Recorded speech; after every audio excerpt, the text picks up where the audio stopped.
711 ULAW and ALAW. These are the protocols that are currently used on the current PSTN. So if you're using a modem, you're speaking ULAW or ALAW. If you're in Europe, if you're in the United States, it's ULAW. So essentially, G711 ULAW, we just pass that through to any PBX. If you have PRI on that PBX, asterisk can act as a PRI.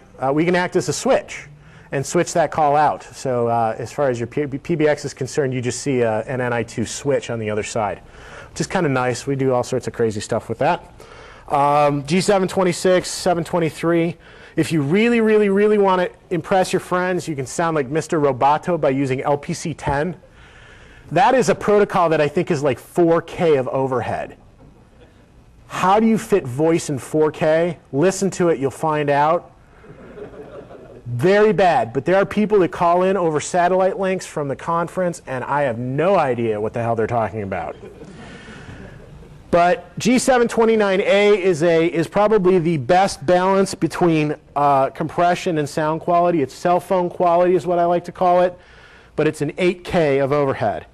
That means we can put about, in 1 megabit with IEX2, we can put roughly 40 calls across a 1 megabit connection.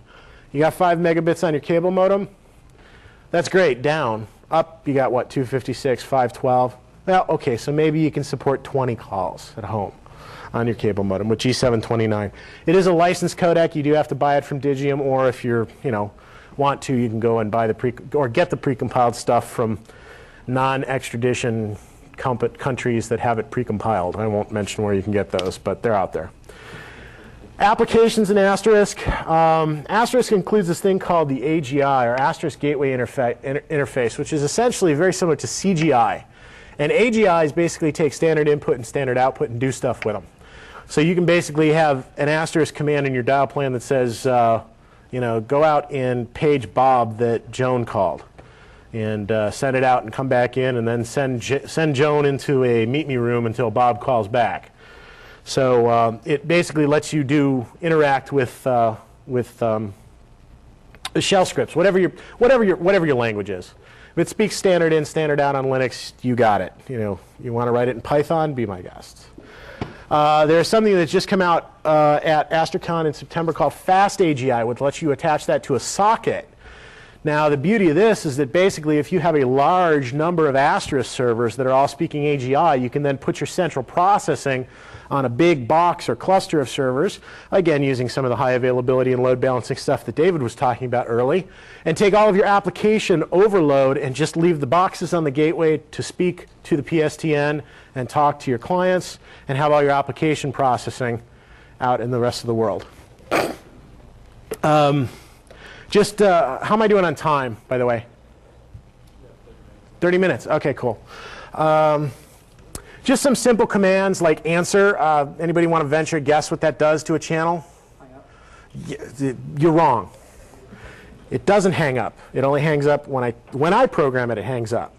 But answer basically answers a channel. Background, that's kind of cool. It plays a file in the background while it's listening for DTMF. So for example, thank you for calling. Your number 647 in line. You will never have your call answered. If you'd like to leave a message, press 1. And then, of course, it can prattle on for the next 30 menu options. And while that's playing, it will basically listen for DTMF in the background. So I'm sure you can think of a lot of things to do that with menus for clients. We do that kind of thing. Background detect will basically play a file in the background, will detect when someone's talking, and then do something when they talk. So for example, you could then take that and send that off to some sort of voice recognition software, which to this point, nothing really good open source exists that I'm aware of.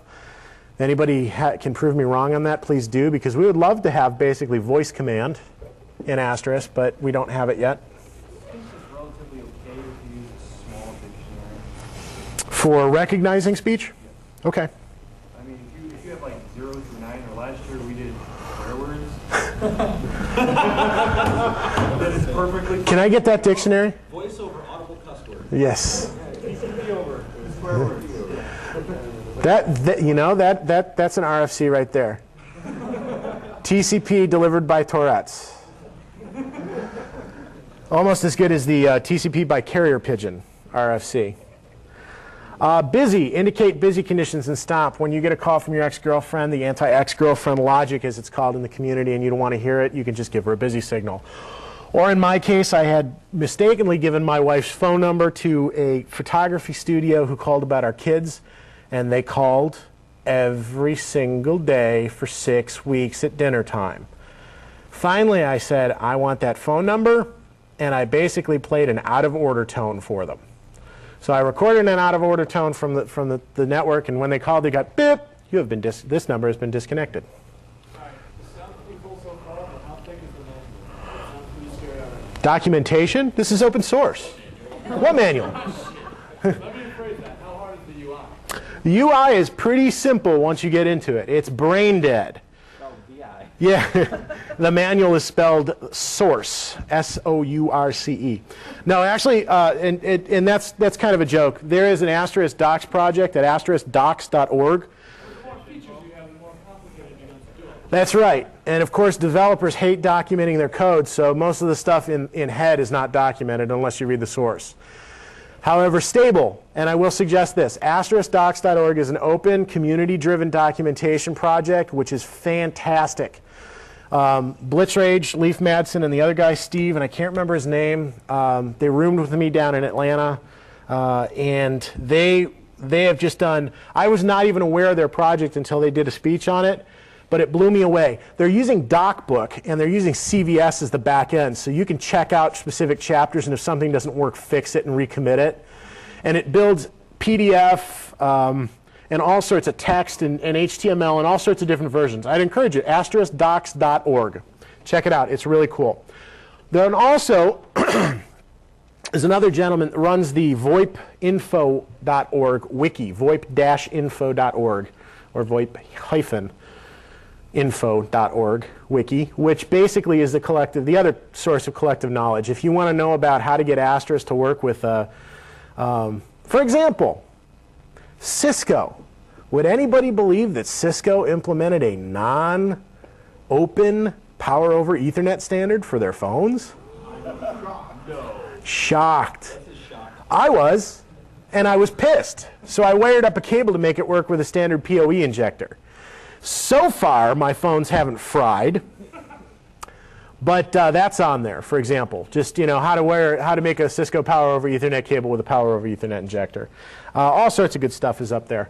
How to get it to work with 2.6.11 on Gen 2. Anything you can imagine. All sorts of stuff. It also has a stuff not specifically related to Asterisk. Say, for example, you buy a Cisco phone off eBay. That's right. How to upgrade the SIP image, that kind of stuff. All the good stuff. Did anybody really want me to tell you more about the applications? MP3 player, that's cool. Dial in MP3. Choose what hold music you'd like to hear. Send image and send text and send URL. These are kind of cool commands because it basically takes those phones that speak SIP and lets us send an image. For example, we could take AGI, find out what someone's caller number is, pull a JPEG image name out of a database, send it to a client, and display it on their phone. Really kind of cool. Or in my case, it'd be a monkey.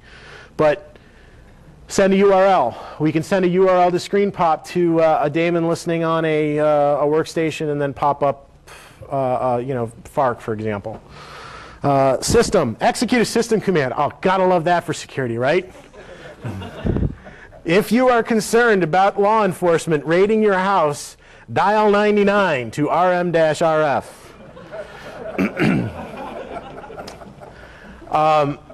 Transfer, you can transfer a caller to a remote extension. We use this extensively to transfer calls.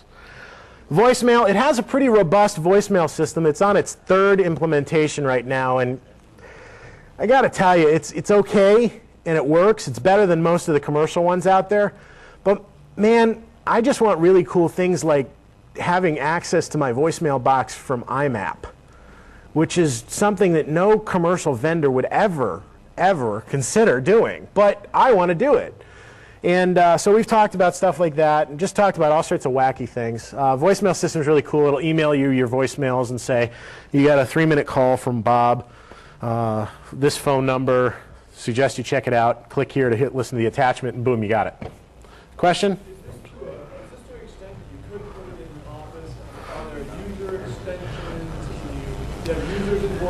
Yes, yes.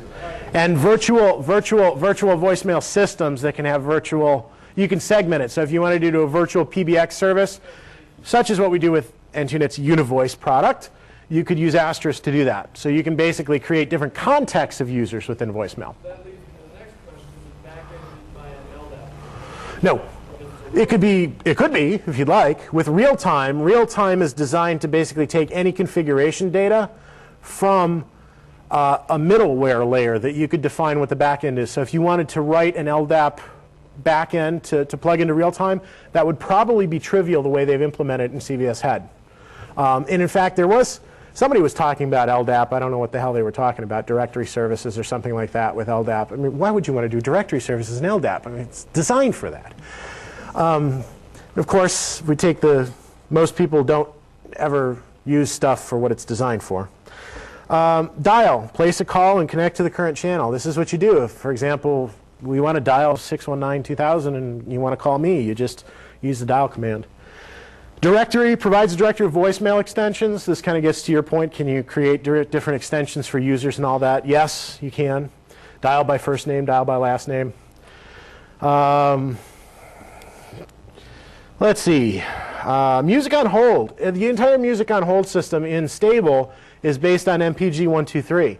So you can just put a bunch of MP3s into a directory and boom, there's your hold music. So when the system has you in a hold state, you're listening to MP3s. And of course you can then get patches to actually stream those in a native codec so you don't have to beat the crap out of your system converting from MP3 to some other codec. So you can basically use what they call native MOH3, which is a patch. You can Google for it. Native MOH3 gives you native music on hold. You just basically use SOCKS and convert your MP3s to G711 or G729. Yeah. There's a million hacks. I mean, yeah, it could be that simple. But native MOH is a little bit more intensive than that because it actually plugs in directly into the PBX. So. I haven't checked Head in a while. Have they moved away from stupid MPG-123? Because I'm a Debian guy and I gotta find the stupid. Yeah. Actually, there is now a make MPG-123. Built in there? Yep, it goes and fetches it, makes it. So, so you don't have to worry about the stupidity anymore. I mean, it's still stupid, but. That's a problem. I run Asterisk and Debian boxes in production. They both have MPG-123 that work. Yeah, I mean, you get it. It's just MPG. Apps that install MPG-123. Installs MPG-1. Yes. They're running stable. Yeah. Anybody that runs stable is, old. All right. Going on. That was really obnoxious, and I thought my ring was obnoxious. Asterisk scripting, the dial plan scripting ties applications and channels together. AGI, Asterisk gateway interface, I probably jumped ahead here. Native C APIs. If you are a purist and you want to write it in C, go right ahead. The APIs are there, albeit undocumented. But if you're writing in C, you probably don't need documentation anyways. And now is where I shill for Digium. Digium is the primary supporter of Asterisk development. And we really owe Digium a big debt of gratitude for taking the leap to become an open source company, with a caveat, which I'll get to. Digium has basically put their ass on the line to create all of the wildcard hardware that works particularly well with Asterisk. The FXO cards that are based on the ambient chipset, the FXS cards, and the T1 cards and the PRI cards, and all sorts of stuff. They basically own the CVS servers, the bug system, the mailing lists. They pay for all that. They approve all the features that are submitted into Asterisk by the community. And of course, they own the disclaimers for all of the code contributed to Asterisk, because they are the holders of the copyrights to Asterisk. Now, one word: SCO. That is why Asterisk had to take the way that it did. They didn't want to have any liability, and they wanted the ability to be able to license the code outside of the GPL. So they can snapshot it and sell it to somebody who can build a product on it. And that person can have it outside of the GPL. Anybody that is going to contribute code to Asterisk has to first submit a disclaimer